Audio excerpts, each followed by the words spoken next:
नमस्कार दोस्तों, मैं सौरभ मिश्रा। आप देख रहे हैं ऑन एयर विद सौरभ। आज हमारे साथ एक खास पर्सनालिटी है जो कि बहुत बढ़िया काम कर रही हैं। मैं पहले उन्हें इंट्रोड्यूस कराऊंगा। सुदेशना रोहान जी, आपका स्वागत है हमारे शो में। नमस्कार, थैंक यू सो मच। जी, दर्शकों को मैं बता दूं कि छत्तीसगढ़ में कैंसर को लेकर अवेयरनेस हो या मरीजों हो या उनकी जो क्लोज फैमिली मेम्बर्स है उनकी काउंसलिंग हो, मेंटली फिजिकली, उन दोनों पे काफ़ी अच्छा काम कर रहे हैं मैम। सो मैम, आप अपनी जर्नी के बारे में कुछ अपने शब्दों में बताइए। ओके, सौरभ, देखो 2012 में मतलब 2012 के आई थिंक मई या जून में when I finished my degree and I was doing my masters in technology NIT Raipur से।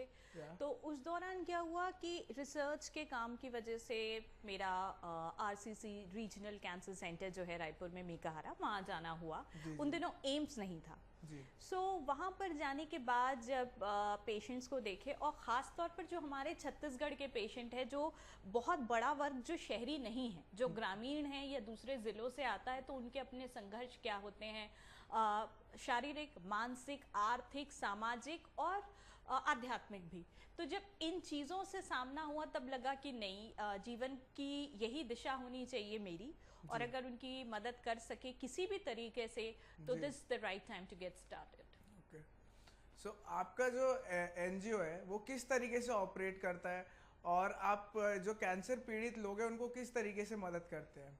Okay, that's a very good question. Yeah. देखिए, एनजीओ जो है, हम अभी 3 सेगमेंट्स पर काम कर रहे हैं। हमारे Yes. एनजीओ का नाम है निरामय कैंसर फाउंडेशन, और इसके तहत जो 3 चीज़ें हैं जिस पर हम काम कर रहे हैं, पहला है साइको सोशो काउंसलिंग, जिसके बारे में तुमने अभी बताया। जी। तो जिसके तहत हम मरीज और उनके परिवार वालों की जो है काउंसलिंग करते हैं, बीमारी की शुरुआत से लेकर बीमारी के अंत तक। कई दफ़ा मरीज चले जाते हैं, अगर कैंसर अगर बहुत फैल चुका हो, तो उसके बाद परिवार का साथ देना और उन्हें उस ग्रीफ से बाहर आने में मदद करना, ये एक पहला चीज़ है। दूसरी चीज़ है पेशेंट एडवोकेसी, जिसके तहत हम मरीजों को, हमारे छत्तीसगढ़ के मरीजों की ज़रूरत क्या है, कैंसर केयर जो है और कैंसर केयर डिलीवरी में जो गैप है, और जिन चीज़ों को हमें अभी सुधारना है और आगे लेकर आना है, उनके लिए काम। Second is patient advocacy. और थर्ड जो बहुत इंपॉर्टेंट है इस समय, वो है सर्विकल कैंसर, यानी बच्चेदानी के मुंह का जो कैंसर है, जिसमें छत्तीसगढ़ 5वां राज्य है भारत में जहां पर सबसे ज्यादा कैंसर पाए जाते हैं महिलाओं में। तो उसके तहत लोगों को, महिलाओं को जागरूक करना। जी। जैसे आपने कहा महिलाओं के बारे में, तो आप महिलाओं को कैसे जागरूक करते हैं? मतलब कैंपेनिंग करते हैं या जैसे छोटे छोटे शिविर्स करते हैं, किस तरीके से मतलब इसको किया जा रहा है? कैंपेनिंग करना पड़ता है, बिकॉज देखो, अगर बड़े राज्यों में ही इसमें जागरूकता कम है, तो हम अभी बहुत आगे तक नहीं आए हैं, है ना। तो इसलिए हमारे यहाँ पर जागरूकता और इलाज की ज़रूरत और भी ज़्यादा बढ़ जाती है। एक मैं तुमको बताती हूँ छोटा सा कि सर्विकल कैंसर की स्थिति कैसी है हमारे देश में। भारत में हर साल पूरे विश्व का 20% आंकड़ा जो है सर्विकल कैंसर का हमारे देश में पाया जाता है। भारत दुनिया में अग्रणी है सर्विकल कैंसर के केसेस, जो बीमारियां आ रही है, और उसके होने वाली मृत्यु में। ठीक है, मतलब पूरे विश्व का इकलौता 20% हमारे देश से जाता है। माना जाता है कि हर 8वें मिनट एक महिला की मृत्यु भारत में कहीं ना कहीं इस कैंसर से जूझते हुए हो रही है। जो 5 राज्य जहां पे सबसे ज्यादा ये आंकड़े हम देख रहे हैं, पहला है तमिलनाडु, दूसरा है मिजोरम, तीसरा कर्नाटका, चौथा महाराष्ट्र और 5वां छत्तीसगढ़। इनमें से जो सबसे नया राज्य है आप देखेंगे छत्तीसगढ़ है। हमारे यहाँ पर सबसे ज्यादा 5वें स्थिति में है हम। तो इसलिए जागरूकता, कैंपेनिंग ये बहुत ज़्यादा बढ़ जाती है। इसके तहत हम गांव-गांव में जाते हैं, शहरों में भी जाते हैं, और महिलाओं को इसके बारे में हम बताते हैं कि हमारी सर्विकल एनाटॉमी क्या है, इस बीमारी के शुरुआती संकेत क्या हैं, लक्षण क्या हैं, बीमारी से कैसे निपटा जाए। सो ये सारी चीज़ें हम अलग अलग जगह पर जाकर इसके बारे में बात कर रहे हैं। जैसे आपने 5 स्टेट्स का नाम लिया तो बड़े ताज्जुब की बात ये लगी मेरे को कि कर्नाटका या तमिलनाडु का ऐसा कहा जाता है कि काफी पढ़े लिखे लोग हैं यहाँ पर। जी। बट फिर भी लोगों में अवेयरनेस नहीं है। ये कुछ नया मतलब पता चला मुझे। हाँ, ये इसका कारण ये है कि देखिए, कैंसर आज भी हमारे देश में एक बहुत महंगा इलाज है। इस बारे में हम बहुत ज़्यादा सोचना भी नहीं चाहते, जूझना तो फिर बहुत दूर की बात है ना। और चूंकि इस दौरान हमारा जो फोकस है वो पोलियो है, पॉक्स है, या दूसरी एनीमिया है, या दूसरी बीमारियों को लेकर है, तो कैंसर पर पीछे उतना फोकस नहीं है। और खास तौर पर जब आप महिलाओं के कैंसर के बारे में बोलते हैं, क्योंकि वो बहुत ज़्यादा आज भी आपके इकोनॉमिक रेस में नहीं है, they are not the economic contributors majorly, तो क्या होता है कि वो पैसे तो कमा नहीं रहे हैं, वो पुरुष नहीं है परिवार की, तो उनका नंबर आखिर में आता है, जिसकी वजह से जटिलता और बढ़ जाती है। जी। सो आजकल कैंसर के किस टाइप के मामले ज्यादा सामने आ रहे हैं? लाइक इन दिनों अगर हम बात करें यूथ में भी काफी ज्यादा लोग जो मतलब लाइक मेरे भी पहचान के कुछ लोग हैं जिन लोग लाइक बहुत यंग एज में है, जो जिनको कैंसर हो गया है या जिनको हार्ट अटैक्स आ रहे हैं, ऐसे काफी लोग हैं। तो एक तो ये जानना चाहूंगा कि किस तरह के मामले आ रहे हैं, और ये सारी चीजें यूथ में क्यों काफी देखने को मिल रही है इन दिनों? देखो, लाइफस्टाइल एक बहुत बड़ा फैक्टर है ना। अगर आज से 30 साल पहले हम जाते हैं सौरभ, तो रेशियो क्या था? रेशियो ये था कि फिजिकल लेबर ज्यादा था, मेंटल लेबर कम था, है ना। अब ये स्थिति बिल्कुल उलट हो गई है। अब हमारा मेंटल लेवल या मेंटल लेबर जो है वो कहीं ज्यादा है। आपको एक सिस्टम दिया गया है, आप सारा दिन उसके सामने बैठेंगे मोर और लेस, आप चाहे ट्रेडिंग करें या सॉफ्टवेयर में हो, या यहाँ तक कि कई सर्जरीज भी अब चूंकि रोबोटिक होने लगी है ना। तो अब हम बिल्कुल उल्टे में हैं, जहां पर हम सारा दिन दिमाग को थका रहे हैं और शरीर नहीं थक रहा है। तो कहीं ना कहीं ये जो सामंजस्य की कमी होती जा रही है, ये किसी ना किसी तरीके से तो आना ही था, तो अभी हम देख रहे हैं। लेकिन कैंसर में क्या हो रहा है, चूंकि थैंकफुली हमारे पास डायग्नोस्टिक मशीन्स जो है वो बेहतर आ गई है। अब हर एक जिले में एक जिला अस्पताल है, तो ऐसा नहीं है कि आपको मीलों दूर एक छोटे से चेकअप के लिए आपको राजधानी ही जाना है ना। तो इसकी वजह से डायग्नोसिस बेहतर हुआ है, हम पकड़ने में सक्षम हुए कि ये स्थिति है कैंसर की। हालांकि अभी भी एक लंबा काम किया जाना बाकी है, लेकिन इसकी वजह से अब हम ज्यादा केसेस देख रहे हैं, क्योंकि ज्यादा केसों की पुष्टि हो रही है। जैसे कैंसर जैसे गंभीर बीमारी के लिए लोग अक्सर मुंबई, हैदराबाद, दुबई या यूएस जाते हैं जी। तो छत्तीसगढ़ में ऐसी क्या कमी है जो मतलब इलाज इन्हें नहीं मिल पा रहा, जो लोग ज्यादातर बाहर जा रहे हैं? या एक मिथ है लोगों के दिमाग में कि हम बाहर जाएंगे तो हमारा बेटर ट्रीटमेंट होगा, like what it's about? Like see, you have to understand that who are the people who flock to different states and who are the ones who still prefer to be treated in the same state.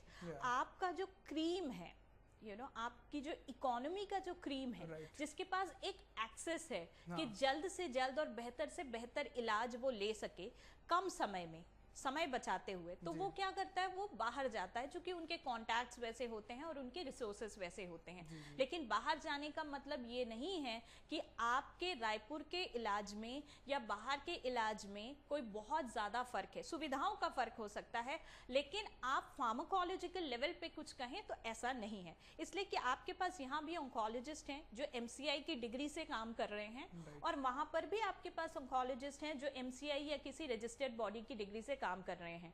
आपको chemo में drugs भी मोर और less वही दिया जाएगा। हाँ, समय कैसा होगा और डॉक्टर आपको कितना अटेंशन दे पाएंगे, इसमें फर्क है।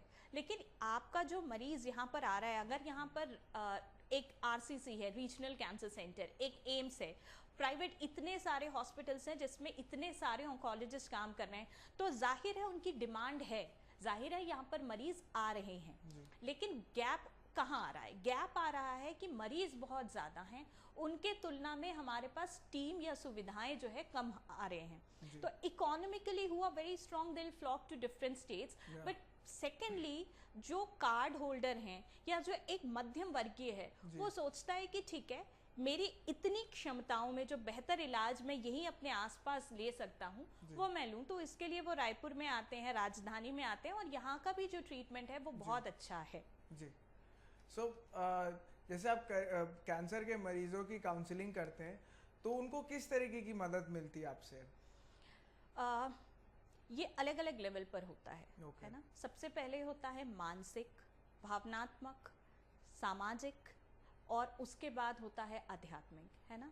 एक मरीज कहाँ पर है, as oppose to what is said कि काउंसलिंग का मतलब होता है सुझाव देना। मैं इससे बहुत इत्तेफाक नहीं रखती। अपने अनुभव में मैंने देखा कि काउंसलिंग का मतलब है सुनना। सबसे बड़ा गुण जो है वो है सुनना, धैर्य के साथ, बिना उन्हें जज किए सुनना। और इस दौरान आपको ये अलाउ करना होगा अपने मरीज को या उनके परिवार वालों को कि वो अपना जो सच है, और वो सच बहुत सुंदर नहीं होगा, वो अपना सच आपके सामने रख सके। तो आपको इस तरीके से सुनना होगा, ये ऐसे कुछ सवाल करने होंगे जो मरीज को अपने सच से रूबरू होने में मदद करे। हो सकता है वो कहता हो कि मैं जल्दी ठीक होना चाहता हूँ, हो सकता है वो आपसे ये भी कहे अकेले में कि मैं अब चले जाना चाहता हूँ, मैं जानता हूँ कि मेरे पास समय बहुत कम है, या मैं जानती हूँ कि समय कम है, मैं जाना चाहती हूँ। और आपको ये स्वीकार करना होगा और उन्हें स्वीकार करने में उनकी मदद करनी होगी। तो ऐसा होता है काउंसलिंग जी। सो हम देखते हैं कि कैंसर के जो पेशेंट्स हैं, सोसाइटी आज भी उनको सेपरेट हो जाते हैं। लाइक मैं जिन लोगों को जानता हूँ वो ऐसा हुआ कि जब पता चला शुरुआती दौर में, तब सब मिलने जा रहे हैं उनसे और उनकी केयर कर रहे हैं। But after a while when they start losing their hair and थोड़ा जो उनके जब बाहर शक्ल में दिखने लग जाता है, तो लोग उनको थोड़ा बॉयकआउट करने लगते हैं। ऐसा लगता है कि लोग सोचते हैं कि ये छुआछूत टाइप की बीमारी है। बिल्कुल जी। क्योंकि जागरूकता की कमी है, इसीलिए हम कहते हैं कि कैंपेनिंग जो है वो बहुत ज़्यादा ज़रूरी है। कि जब कैंपेनिंग होती है, जब आप छोटे छोटे इलाकों में, गांव देहात में जाकर बात करते हैं, तब ऐसा लगता है कि कितना बड़ा गैप है और कितना काम किया जाना ज़रूरी है। और सिर्फ छत्तीसगढ़ में नहीं, आप भारत में जाएं तो वहाँ पर कई जगह ऐसा होता है कि अगर एक महिला है, कैंसर पेशेंट है, और आप देख रहे हैं कि सर में कीमो की वजह से उन्होंने बाल अभी गंवाए हैं, तो कई बार ऐसा होता है कि कुछ और महिलाएं होंगी, कुछ और लोग ही होंगे, अपने बच्चे को उनसे अलग कर लेंगे। या कई बार ये पूछते हैं कि अच्छा फला मरीज से मिलने जाना है, उनको कैंसर है, ऐसा तो नहीं होगा कि हम अगर उस वार्ड में जाएंगे तो हमको कैंसर हो जाएगा। ये बिल्कुल भ्रांतियां हैं। और ये भी होता है कई बार कि हम देखते हैं वो बड़ी नसीहत देने लगते हैं कि फला फला व्यक्ति ने ये इलाज लिया तो बिल्कुल ठीक हो गया, वो वहाँ। मैं आज भी इंतज़ार कर रही हूँ कि ये फर्स्ट हैंड एक्सपीरियंसेस कब आएंगे, कि वो कोई चमत्कारी इलाज या चमत्कारी बाबा का नाम बता रहे हैं, उनसे किसी चमत्कारी व्यक्ति का इलाज हुआ है और वो बिल्कुल ठीक है। ये हमेशा थर्ड पर्सन के कॉन्टेक्स्ट में होता है। सो बहुत सारी भ्रांतियां हैं, और समय के साथ, धैर्य के साथ, एक एक को one axis at a time we have to go in that and we are progressing. So आपने जैसे कैंसर के मरीजों के साथ काफ़ी टाइम स्पेंड किया, आपने हर एज ग्रुप के लोगों से आप मिलते होंगे, तो एक मतलब मैं एज लाइक हाइपोथेटिकली पूछना चाह रहा हूँ कि अगर कोई यंग मरीज है जो लाइक अभी यूथ में लाइक 25-26 एज का है, तो वो कैसे डील करते हैं? लाइक अभी हमारे जो सर्कल है, जो आजकल का यूथ है, वो ज़्यादा ये सब सोचता नहीं है। They just want to party and have fun. So उनके जो मस्ती कर रहे हैं, जो भी चीज़ें कर रहे हैं, उसी में कुछ लोग ऐसे हैं जिन लोग सामने आ रहे हैं कि जिनको कैंसर हो गया या जिनको हार्ट अटैक आ गया just because they were smoking और they were smoking pot, something like that. So उनको आप क्या ऐसा कुछ बताना चाहेंगे, या कोई एक ऐसी कहानी जो लोग सुने और उनको समझ में आए कि जो वो कर रहे हैं to have fun is not having fun, it's killing themselves? See, I don't see that there's any harm in having fun. You know, at every phase of life that might change, but fun should be accessible. Problem वहाँ है when we start having fun irresponsibly. You know, what we need to do is to balance it out. इसका ये मतलब नहीं है कि smoke करना या लंग कैंसर को आमंत्रण देना ये कोई समझदारी का काम है। There are different ways where you can be happy. तो मूलतः युवा जो ढूंढ रहा है, जो हमेशा युवा ढूंढता रहा है, वो है सुख, है ना, वो है खुशी। तो इसके बहुत सारे अलग अलग तरीके हैं। ज़रूरी ये नहीं है कि आपको स्मोक करना पड़े या आपको कोई बहुत अनहेल्दी जीवन शैली लेना पड़े तभी आप खुश होंगे। वो तो हाई होना है, खुश होना is a very different thing. लेकिन अभी बहुत सारे केसेस में हम देख रहे हैं कि यूथ को ये कैंसर का हम देखते हैं कि sometimes they are also diagnosed. और अनहेल्दी लाइफस्टाइल एक चीज़ है, दूसरा जेनेटिक प्रीडिस्पोजिशन जिसमें कि वंशानुगत जो है वो एक चीज़ है। सो ये 2-3 चीज़ें हैं जो युवाओं में भी कैंसर को आमंत्रित करता है। एक और चीज़ जानना चाहेंगे कि सर्विकल कैंसर में आगे क्या किया जा सकता है, क्या हो रहा है? देखिए सर्विकल कैंसर में जो है हमें जागरूकता और जांच बढ़ाने की ज़रूरत है, राइट। जागरूकता का काम हम कर रहे हैं, लेकिन जैसे ही हम जांच यानी कि स्क्रीनिंग को बढ़ाएंगे हम इस कैंसर से लड़ने में बिल्कुल सक्षम होंगे, क्योंकि ये कैंसर बिल्कुल पोलियो जैसा है कि अगर आपने सही समय पर इसका टीका लगवा लिया और इसके जो साइंस और सिम्टम्स हैं अगर आपने सही समय पर यानी कि पहले अगर स्टेज 1 से पहले पकड़ लिया तो इस कैंसर से बिल्कुल मुक्त रहा जा सकता है। तो जागरूकता के साथ साथ स्क्रीनिंग के साथ साथ अर्ली डायग्नोसिस जो है ये बहुत ज़्यादा ज़रूरी है। हम उम्मीद करते हैं कि इसमें निरामय कैंसर को शासन और प्रशासन का सहयोग मिलेगा and together we can come out as a state that is cervical cancer free. ये एक गुजारिश है कि आप बहुत अच्छा लिखते हैं और बहुत अच्छा पढ़ते हैं, तो आपकी एक कविता सुनना चाहेंगे हम और हमारे दर्शक।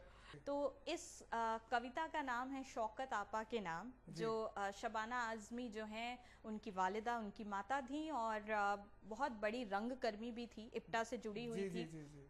तो जब वो गुजर गई उनके इंतकाल पर ये कविता मैंने लिखी थी और अब आप लोगों की नज़र है कि किताबें जब रखी जाती है लंबे वक्त, लंबे दिन और लंबे साल, तो कोई आके गुजर जाता है इस बीच चुपके से। वैसे ही जैसे हर सिंगार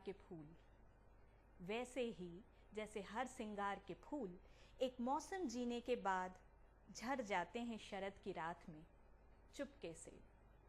जैसे पुरानी तस्वीरों को देखते गुजर जाता है पूरा दौर, गुजर जाता है कम्युनिज्म, आइडियलिज्म और वगैरह वगैरह चुपके से। और जैसे आसमां बदलने से पहले कोई रोक लेता है चंद सांस, कोई छिटक जाता है मिट्टी में जमहूरियत और इश्क के आखिरी ख्वाब चुपके से। वाह क्या बात है, बहुत अच्छा लगा आपने अपनी पोएम सुनाई हमें। दोस्तों आज का एपिसोड हम यहीं ख़त्म करते हैं। मैम आपका शुक्रिया, आप हमारे शो में आए। Thank you so much. दोस्तों फिर एक बार और मिलेंगे नेक्स्ट वीकेंड, तब तक के लिए नमस्कार। आप देख रहे हैं एशियन न्यूज़, मैं सौरभ मिश्रा।